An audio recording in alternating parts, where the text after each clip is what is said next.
sur le Méli-Mélo d'Info, le nouveau podcast du réseau des bibliothèques de la communauté de communes du Bessin normand.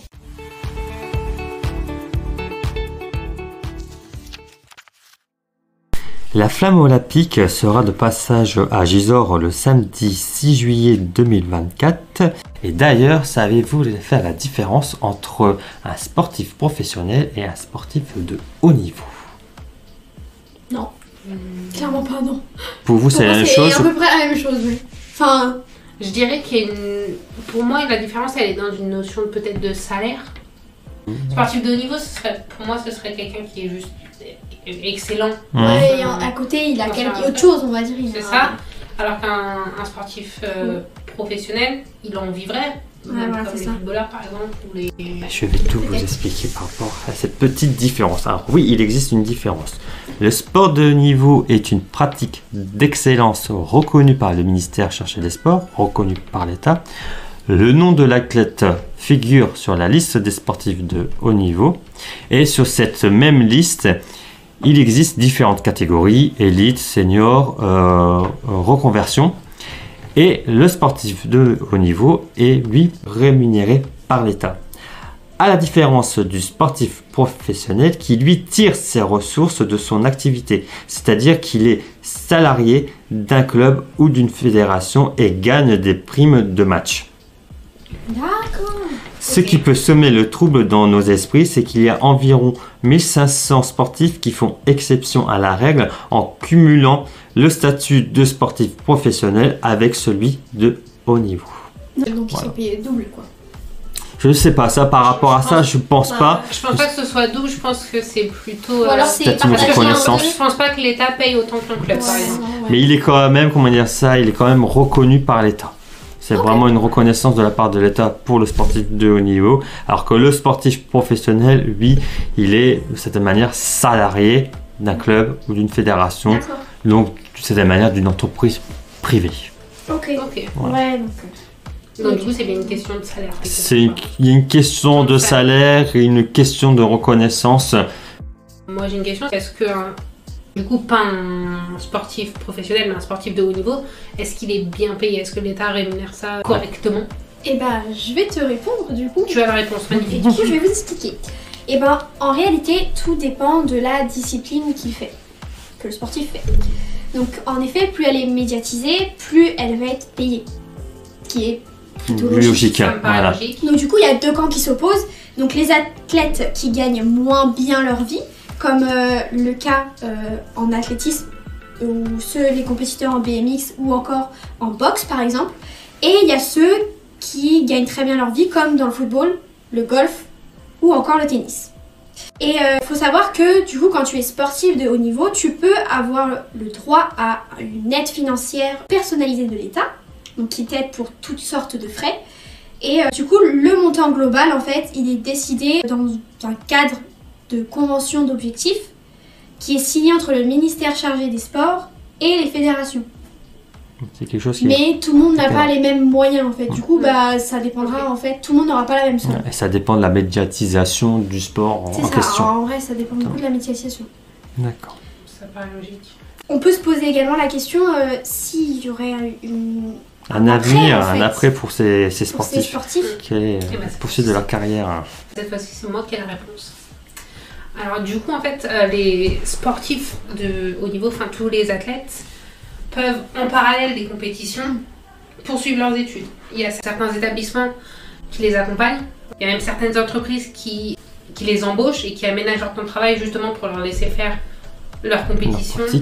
Donc du coup, ça c'est en même temps. Ouais. Mais donc du coup, ça leur permet aussi déjà d'avoir un pied pour leur futur, pour leur avenir, on va dire de certaine manière. Donc du coup, soit ils resteront dans leur entreprise. J'imagine que pour les sports moins connus, c'est ce qui se passe. Soit ils peuvent aussi viser une carrière qui est annexe au sport, comme coach, sportif D'accord. ou Ouais. entraîneur, on voit D'accord. bien. Les différents, on va dire, on va prendre le Ouais, foot, Bah, où il y a d'anciens joueurs qui sont devenus clairement, sélectionneurs ou tu prends, entrepreneurs. C'est ça. Didier Deschamps qui est devenu sélectionneur. Comment Il y dire a ça plein de joueurs comme ça qui sont Ouais. devenus entraîneurs. Thierry Henry, il est aussi. C'est la même chose. Même pour le tennis, c'est la même chose Après, il aussi. y a plein de choses. Où tu as d'anciens joueurs de Voilà, tennis donc, qui du coup, sont, en fait, ils vont souvent essayer se de- sont je reconvertis, on va dire, d'une certaine Je manière. pense après, ça dépend de.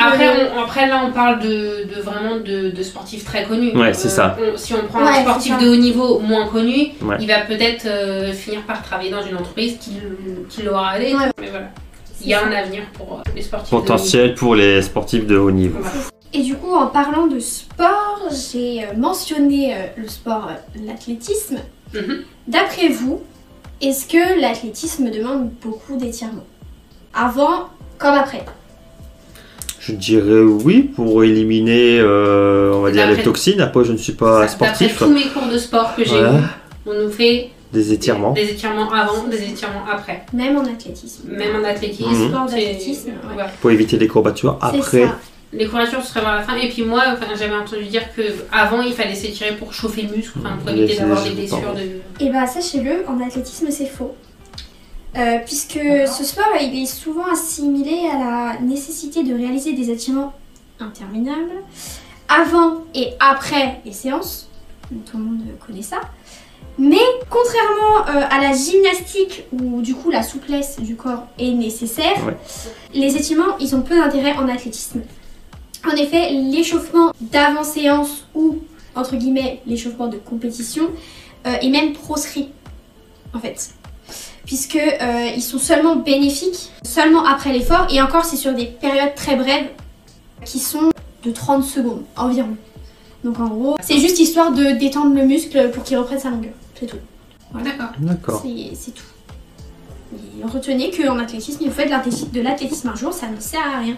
Après, comment il y a ça, il y a tellement de sports dans l'athlétisme, quand je pense, je sais C'est pas, ça, le il y a lancer de peut-être javelot, Ça, de c'est exactement. Il y a- de Ok. poids, donc ça dépend peut-être du sport que tu pratiques également. Ce qu'il faut retenir, c'est qu'il faut écouter son coach. Ouais, c'est Voilà, ça, exactement. je pense, Je pense totalement. que c'est un bon conseil. Voilà. En tout Écouter cas, son coach ouais. et écouter aussi son corps, de certaine Voilà, c'est manière. ça, aussi, D'accord, voilà. exactement. Mais donc du coup, moi, on parle d'athlétisme, ça me fait directement, et parce que tu as mentionné le passage de la flamme à Gisors, ça me fait penser que du coup, c'est bien les JO cette année. Du coup, est-ce que vous connaissez l'histoire du drapeau? Avec les Les 5 anneaux. cercles, les 5 Voilà. anneaux, pardon. Il y a différentes couleurs, enfin c'est des... Chaque anneau a une couleur Ouais, c'est ça, différente, c'est ça. bleu, rouge, jaune, Vert. vert et noir. C'est ça, c'est C'est les ça. symboles. Mais par contre l'histoire, Oui. non. Normalement, Pour le coup, non. Donc du coup, on vous avait jamais dit, parce que moi je me souviens, c'est ce qu'on m'a dit quand j'étais petite, que chaque anneau représentait un continent. Oui, ça on me l'a dit aussi à l'école. Je crois, oui. J'ai appris ça comme Ouais, ça, oui.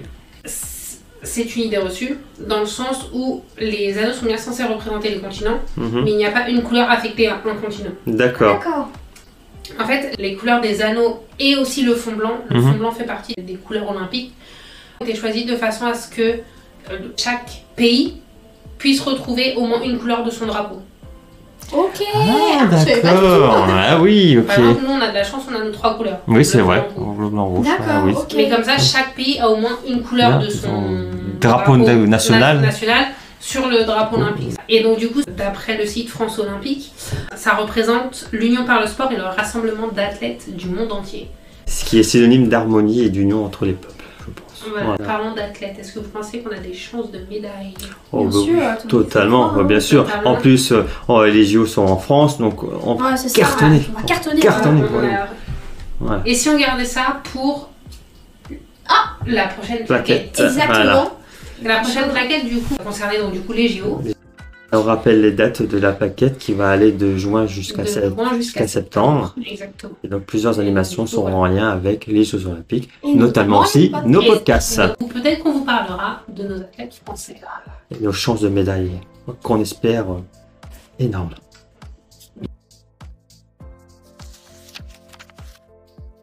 Bonjour à toutes et à tous. 2 événements vont avoir lieu très prochainement au sein du réseau de la lecture publique de la communauté de communes du Vexin normand, Partir en livre et la balade comptée Flânerie et Jolisson. L'opération Partir en livre, menée par le ministère de la Culture, promeut le plaisir de la lecture auprès des jeunes sur tout le territoire. C'est l'occasion pour les livres de quitter les étagères afin d'aller à la rencontre du jeune public. Avec pour thématique lisez, bougez et jouez, tes bibliothécaires ont préparé cette année une animation où c'est toi qui seras l'auteur de ta propre histoire. À partir d'un grand jeu, seul ou en équipe, en suivant un parcours, tu créeras ton histoire, fruit de ton imagination.